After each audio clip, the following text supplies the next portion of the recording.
ലാൽ ജോസ് ഇന്ന് മലയാള സിനിമയിൽ ഏറ്റവും ബഹുമാനിക്കപ്പെടുന്ന സീനിയർ സംവിധായകരിൽ ഒരാളാണ്.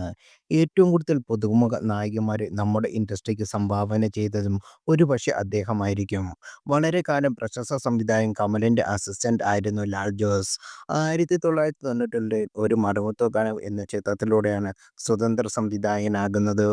ബോക്സ് ഓഫീസിൽ വിജയമായിരുന്ന ചിത്രത്തിലെ നായകനായ സൂപ്പർ താരം മമ്മൂട്ടിയാണ്. ഒരു മനുവത്തൂർ കനവിലേക്ക് ആദ്യം നായികയായി തീരുമാനിച്ച മഞ്ജു വാര്യരെയാണ്. മമ്മൂട്ടിക്കൊപ്പം ആദ്യമായി നായികയെ അഭിനയിക്കുന്നതിന്റെ മഞ്ജുവിൽ ആവേശമുണ്ടായിരുന്നു. എന്നാൽ ദിലീപുമായുള്ള താരത്തിന്റെ പ്രണയത്തോട് കടുത്ത എതിർപ്പായിരുന്നു മഞ്ജുവിന്റെ അച്ഛൻ മാധവ് വാര്യർ തന്റെ അടുത്ത സുഹൃത്തായ ലാൽ ജോസിന്റെ ചിത്രത്തിൽ മകളെ അഭിനയിക്കുന്നതിനോട് എതിർപ്പ് പ്രകടിപ്പിച്ചു. ദിലീപും നടിയും തമ്മിൽ കാണാൻ സംവിധായകൻ അവസരമൊരുക്കുമോ എന്ന് ഭയന്നിട്ടായിരുന്നു ആ തീരുമാനം. അങ്ങനെ മഞ്ജു പ്രൊജക്ടിൽ നിന്ന് അവസാന നിമിഷം പിന്മാറിയപ്പോൾ പകരമെത്തിയതാവട്ടെ ദിവ്യ ഉണ്ണിയായിരുന്നു. എന്നാൽ മഞ്ജുവിന് പകരമെത്തുന്നത് ദിവ്യയാണെന്നറിഞ്ഞപ്പോൾ നായകനായ മമ്മൂട്ടി ആദ്യം ആ തീരുമാനത്തെ എതിർത്തു.